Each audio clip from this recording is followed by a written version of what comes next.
Hormuz সংকটে Syria হয়ে তেল রপ্তানির পথে ইরাক। ইরান যুদ্ধের প্রভাবে হরমুজ প্রণালীতে জাহাজ চলাচল ব্যাহত হওয়ায় এবার সিরিয়ার ভূমধ্যসাগরীয় বন্দর ব্যবহার করে অপরিশোধিত তেল ও নেফথা রপ্তানির প্রস্তুতি নিচ্ছে দেশটি। এতে নতুন করে আয়ের সুযোগ তৈরি হচ্ছে যুদ্ধবিধ্বস্ত সিরিয়ার জন্য। কালার এক্সপার্ট ডার্ক স্যাপ এবং মাইল্ড অন হ্যান্ডস টেকনোলজি সমৃদ্ধ অরিক্স অ্যাডভান্স ডিটারজেন্ট পাউডার আপনার লন্ড্রি এক্সপার্ট। হরমুজ প্রণালীতে বাণিজ্যিক জাহাজ চলাচল পুরোপুরি শুরু হতে আরও বেশ খানিকটা সময় লেগে যেতে পারে।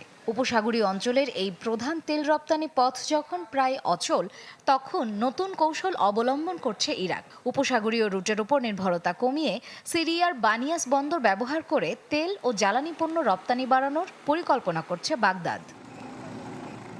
এরই মধ্যে এপ্রিল থেকে ট্রাকে করে ইরাকি জ্বালানি তেল সিরিয়া হয়ে বানিয়াস বন্দরে পাঠানো হচ্ছে।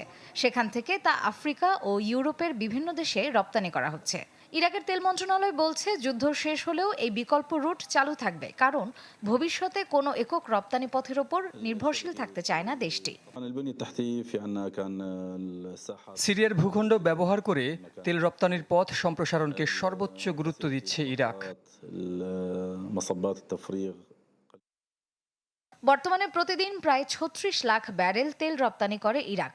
যুদ্ধের আগে যার অধিকাংশই যেত বসরার দক্ষিণাঞ্চলীয় টার্মিনাল দিয়ে। কিন্তু হরমুজ প্রণালীতে অস্থিরতা তৈরি হওয়ার পর বিকল্প পথের প্রয়োজনীয়তা স্পষ্ট হয়ে ওঠে। সিরিয়াও দ্রুত প্রস্তুতি নিচ্ছে। এরই মধ্যে বানিয়াস বন্দরে নতুন আনলোডিং জোন, সংরক্ষণাগার এবং অন্যান্য অবকাঠামো নির্মাণ কাজ শুরু হয়ে গেছে। সিরিয়া হয়ে এই পথে রপ্তানি হওয়া অপরিশোধিত তেলের প্রাথমিক লক্ষ্যমাত্রা নির্ধারণ করা হয়েছে প্রতিদিন প্রায় ৫০,০০০ ব্যারেল। আগামী জুলাইয়ের শুরুতেই এই কার্যক্রম শুরু হতে পারে, তবে পুরো প্রক্রিয়াটি বেশ জটিল। বছরের পর বছর যুদ্ধের কারণে ক্ষতিগ্রস্ত হয়েছে সিরিয়ার মহাসড়ক। বহু সড়কেই দেখা যাচ্ছে দীর্ঘ ট্যাঙ্কারের সারি। তবুও বিকল্প পথে তেল রপ্তানির এই উদ্যোগকে কৌশলগতভাবে গুরুত্বপূর্ণ মনে করছেন বিশ্লেষকরা। একদিকে ইরাক পাচ্ছে বিকল্প রপ্তানি পথ, অন্যদিকে ট্রানজিট ফি ও বন্দর কার্যক্রম থেকে নতুন আয় করছে সিরিয়া। দুই দিক থেকে ইতিবাচক প্রভাব ফেলছে এই উদ্যোগ। হরমুজ সংকট মধ্যপ্রাচ্যের জ্বালানি মানচিত্রে নতুন বাস্তবতা তৈরি করেছে, আর সেই বাস্তবতায় ইরাক ও সিরিয়া এখন গড়ে তুলছে একটি নতুন জ্বালানি করিডোর। মার্জিয়া শ্রেয়া, চ্যানেল 24।